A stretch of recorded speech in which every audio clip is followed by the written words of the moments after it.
नमस्कार, मी शिल्पास किचनमध्ये तुमचं मनापासून स्वागत. तुम्ही बघू शकता तुम्हाला व्हिडिओमध्ये दिसत आहे हे आहे पीठ. हे 2 वाट्या गव्हाचं पीठ आहे आणि मी बनवत आहे मसाला पुरी. त्यासाठी इथे 2 वाटी गव्हाचं पीठ घेतलेलं आहे. सोबतच टाकायचं आपल्याला ही हिरवी मिरची, लसूण, अद्रक आणि थोडीशी कोथिंबीर. तुम्ही बघू शकता. त्यासोबत टाकायचं आहे आपल्याला हे हळदी पावडर.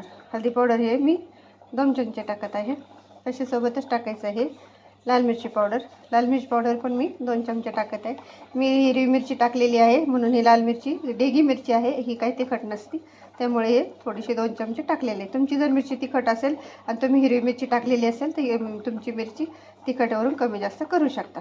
सोबतच टाकायचं आहे आपल्याला जिरा, बघू शकता. सोबत टाकायचं आहे आपल्याला ही सोप.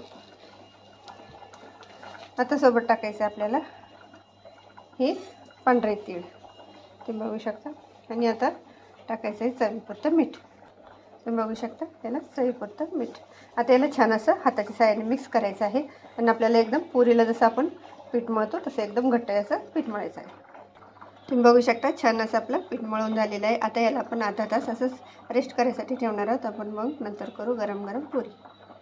तुम्ही बघू शकता आपल्या पिठाला छान असा अर्धा तास झालेला आहे. इथे घेतलेले आहे कढईमध्ये टाकलेलं तेल. आता आपण करू गरम गरम पुरी.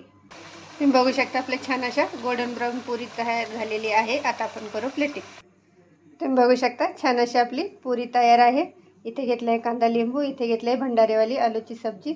तर तुम्हाला अशी माझी तिखी पुरी आणि आलूची भाजी कशी वाटली नक्की मला कमेंट करून सांगा. शेअर करा, सबस्क्राईबर करा, शिल्पास किचनला लाईक करा.